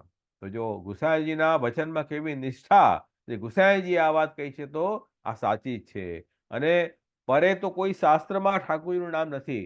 આટલાના વિષ્ણુ સહસ્ત્રનામ સ્તોત્ર, કૃષ્ણ સહસ્ત્રનામ સ્તોત્રમાં પણ 1000 નામમાં એકે નામ પરે નથી. પણ શ્રી ગુસાઈજીના મુખારવિંદથી આ નામ પ્રગટ થયું. એ વૈષ્ણવની નિષ્ઠા અને પરે નામથી ભગવત નામનું ધ્યાન કર્યું તો ઠાકોરજી ત્યાં પધાર્યા છે. એવું નામનું છે. એવો નામનો આશ્રય કર્યો તો એ નામ ફલીભૂત થયું છે. એટલા માટે ભગવાન નામમાં એવી મહિમા છે. એટલે ભગવાનના સ્વરૂપનું ધ્યાન અનુસંધાન કરીને દરેક નામનું ઉચ્ચારણ જીવ કરે તો બધા અનિષ્ટ પણ દૂર થાય, અનિષ્ટની પ્રાપ્તિ થાય.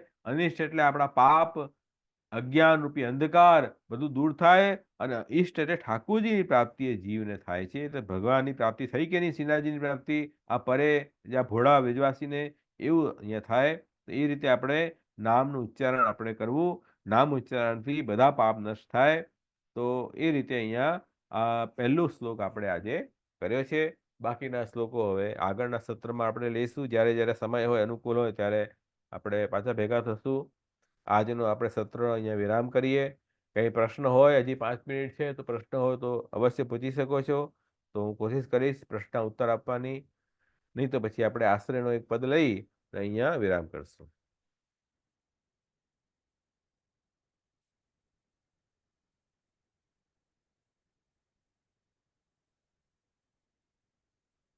છે કઈ પ્રશ્ન કોઈને?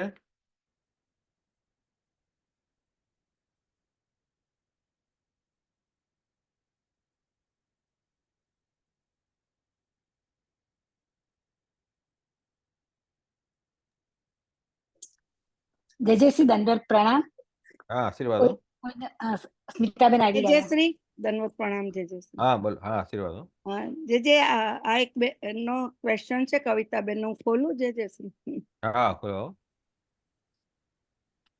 બોલો. કવિતાબેન, કવિતાબેન બોલો બોલો બોલો. એ બોલતા નથી. કવિતાબેન ખોલો. અનમ્યુટ કરીને બોલો. જે દંડવત પ્રણામ. હા, આશીર્વાદો. હવે આપણે આ સ્તોત્ર બોલીએ છીએ ને ત્યારે અનુસ્વાર અને અડધા અક્ષર, થોડા અક્ષર બહુ જ આવે છે, તો એનો હમ. ઉચ્ચાર કરવો જરૂરી છે. ઘણીવાર કંઠસ્થ થઈ ગયું હોય તો જલ્દી જલ્દી થવા માંડે છે, તો શું, કેવી રીતે કરવું? કારણ કે બહુ જ એવું અનુસ્વાર છે બધા. એવું છે ને, જો એક વાત સમજો. આપણે તો એક હા, વાર્તા છે ગુસાઈજીની, કે ગુસાઈજીએ એ વૈષ્ણવને કહ્યું કે તમે અષ્ટાક્ષર મંત્રનું ઉચ્ચારણ કરો, શ્રી કૃષ્ણ હા, શરણમ મમ. એ બિચારાની જીભ વળતી જ નહોતી, તો બિચારાએ કે મને નહીં ફાવે બોલતા. પછી ગુસાઈજી કે મારું નામ આવડે છે? કે આવડે છે. તો શ્રી વિઠ્ઠલ નામ બોલતા, તો એને આ પરે પરે બોલ્યા સિદ્ધ થયું.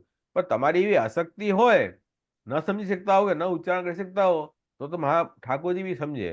પણ તમે કરી શકતા હો તો શા માટે અશુદ્ધ ઉચ્ચારણ કરવું? એમ તો કરો, એની કોશિશ કરો શુદ્ધ કરવાની, અભ્યાસ કરો, થઈ જાય શુદ્ધ. પાઠની આપણે હવે તો રેકોર્ડિંગ પણ આવે છે, તો એનું સાંભળો ધ્યાનથી, એનું ઉચ્ચારણ કેમ કરે છે, અને તમે સામે ઉચ્ચારણ કરો, કઈ સુધરી જશે. તો એ ન સુધરે તો ભાવથી કરશો તો એ ફાયદો જ કરશે. નુકસાન અચ્છા, આપણે ત્યાં છે ને મર્યાદા માર્ગ જેવું નથી કે કોઈ મંત્રનું ખોટો ઉચ્ચારણ કરો તો એનો અનિષ્ટ ફલ મળે, એવું આપણે ત્યાં પુષ્ટિ માર્ગમાં નથી. જો છઠ્ઠા સ્કંદમાં ભાગવતમાં આવે છે કે વૃત્રાસુર જે પ્રગટ કેમ થયા, તો કે ત્વષ્ટાએ પોતાના પુત્ર વિશ્વરૂપનું વધ ઇન્દ્રે કર્યું, ત્યારે ત્વષ્ટાએ વેરનો બદલો વાળવા માટે કીધું કે ઇન્દ્રનો શત્રુ ઉત્પન્ન થાય એવું યજ્ઞ કર્યું. એ યજ્ઞમાં ઉચ્ચારણમાં ભૂલ થઈ ગઈ, તો ઇન્દ્રનો શત્રુને બદલે ઇન્દ્રને મારે એવો શત્રુ ઉત્પન્ન થયો. નહીં, એટલે ઇન્દ્રનો શત્રુ એટલે ઇન્દ્ર જેને મારે એવો વૃત્રાસુર, એકચ્યુઅલી ઇન્દ્રને મારે એવો પુત્ર ઉત્પન્ન થવો જોઈતો હતો, પણ એવું ભાર જે હા, છે તે શત્રુ ઉપર આવી ગયું, તો ઇન્દ્ર જેનો શત્રુ થાય એવો પુત્ર ઉત્પન્ન થયો, તો ઇન્દ્રએ વૃત્રાસુરને મારી દીધો. તો ખોટું થઈ જાય છે. મર્યાદા માર્ગમાં મંત્રનું ઉચ્ચારણ આપણે ખોટી રીતે કરીએ તો એનો પ્રભાવ અલગ પડે છે. પુષ્ટિ માર્ગમાં એવું બરોબર. નથી. પણ આપણી શક્તિ સામર્થ્ય હોય તો આપણે શુદ્ધ હોય તો. ઉચ્ચારણનો આપણો આગ્રહ રાખવો. બાકી તો ભગવત ભાવ મુખ્ય છે. સમજ્યા ને? તો હવે નામ રતાંગ સ્તોત્ર તો એટલું અઘરું નથી. તમે જોઈએ તો હું ઉચ્ચારણ કરીને બતાવી દઈશ. આપણે એકવાર એક સેશન એવું રાખશું તો હું પાઠ કરીશ, તમે બધા પાઠ હા, સામે કરજો તો શુદ્ધ થઈ જશે. એમાં કઈ બહુ મોટી વાત નથી. બરોબર. હમ. કારણ કે અનુસ્વાર બધા રેફ અને અડધા હા, એ અક્ષર તો હા, એ એ કરવા બધું જોઈએ બહુ ને. આવી છે, એટલે હા સર્વોત્તમ સ્તોત્ર તો બેસી ગયું છે, પણ હા, આ આ એ કંઠસ્થ બેસી થઈ ગયું જશે. છે. અને હા, આ એ નહીં, થઈ જશે. કંઠસ્થ થઈ ગયું છે, પણ ઘણી વાર ઉતાવળમાં બોલીએ છીએ ને, ના, ધીરે ધીરે અનુસ્વારનો. બોલવાનું, ઉતાવળ નહીં હા, કરવાની, ધીરે ધીરે કરવાનું.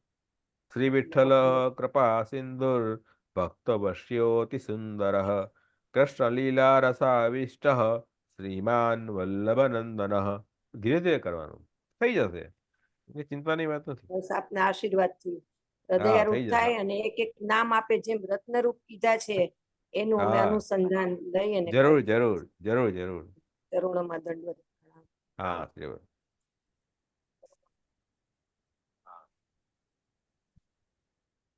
બીજું કોઈ છે? કોઈને ક્વેશ્ચન છે? વૈષ્ણવ લાગતું નથી જેને. તો આપણે એક આશ્રયનો પદ લઈએ અને પછી વિરામ કરીએ. આજે છે.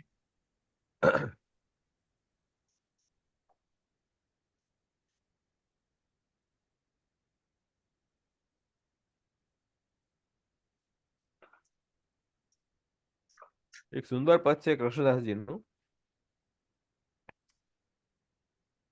કાનરો રાગ છે. उत्तम कुल अवतार कहाजो, श्री वल्लभ राजकुमार न जान्यो. उत्तम कुल अवतार कहाजो, श्री वल्लभ राजकुमार न जान्यो. चर्चा न कीनी वर वल्लभ की, पाखंड कियो बहु मानो. श्री वल्लभ राजकुमार न जान्यो. रसिक कथा सुनी नहीं श्रवणन, रयो विषय रस ही लपटानो. सोच मिट्यो नहीं उर अंतर को, समझ समझ लाग्यो पछतानो. श्री वल्लभ राजकुमार न जान्यो. गिरि गोवर्धन व्रज वृंदावन, कबहु न नयन न निरख सिरानो. कृष्णदास प्रभु की गुण महिमा, अगम निगम नहीं जात बखान्यो. श्री वल्लभ राजकुमार न जान्यो. उत्तम कुल अवतार कहाजो, श्री वल्लभ राजकुमार न जान. दृढ़ चरणन केरो भरोसो, दृढ़ चरणन केरो.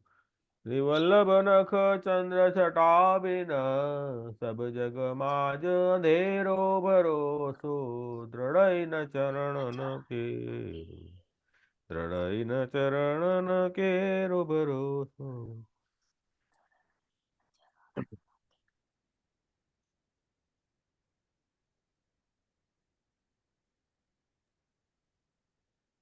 જય શ્રી આપણા ચરણમાં કોટી કોટી દંડવત પ્રણામ. આપની આજ્ઞા વૈષ્ણવને ખોલું જે हाँ હા વૈષ્ણવ ठंडी मिनट से वो क्यों आएंगे?